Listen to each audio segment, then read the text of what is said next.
Hello, this is Carlos from the Church of Christ channel. Please subscribe. Today we're going to be talking about another subject out of the book of Proverbs. Beware of the sluggard.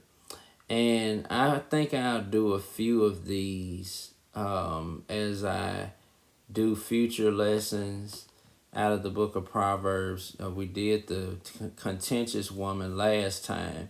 This time we're going to do the sluggard. So let's look at a few passages. Let's go to Proverbs 14:23. In all labor there's profit, but idle chatter leads only to poverty. Now we're going to see in these verses where poverty and profit are basically the difference between someone who's lazy and someone who works. We see this again in Proverbs 13:4. The soul of a lazy man desires and has nothing, but the soul of the diligent shall be made rich. Okay, so there it is again. Has nothing and shall be made rich. All right. Let's also look at Proverbs chapter 10. Proverbs chapter 10 and verses 4. He who has a slack hand becomes poor, but the hand of the diligent makes rich. All right, so here we see that again, poor and rich. All right, so there's the difference between someone who's lazy and someone who's diligent. Let's also look at this last verse, Proverbs 6:6-8.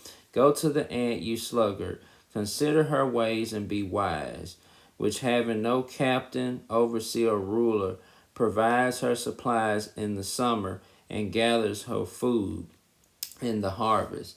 And so here's one of those nature lessons that God provides in the Word that we can learn from the ant, who doesn't have to doesn't have to wait to be told what to do. Okay, they just go out and do what they're supposed to do, and so that's what a diligent person should be.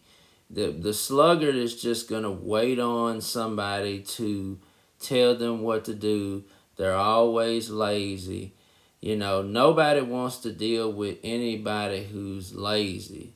I know as a woman, you wouldn't want a lazy man. As a man, you wouldn't want no lazy woman. And so God made us to where we are supposed to work and be diligent in that work, not constantly giving up, not always sleeping all day long.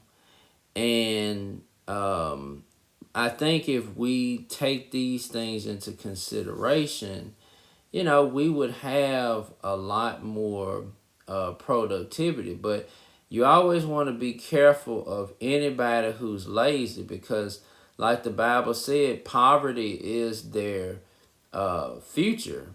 So let's look at this last verse and then we will leave. Proverbs 6:10-11.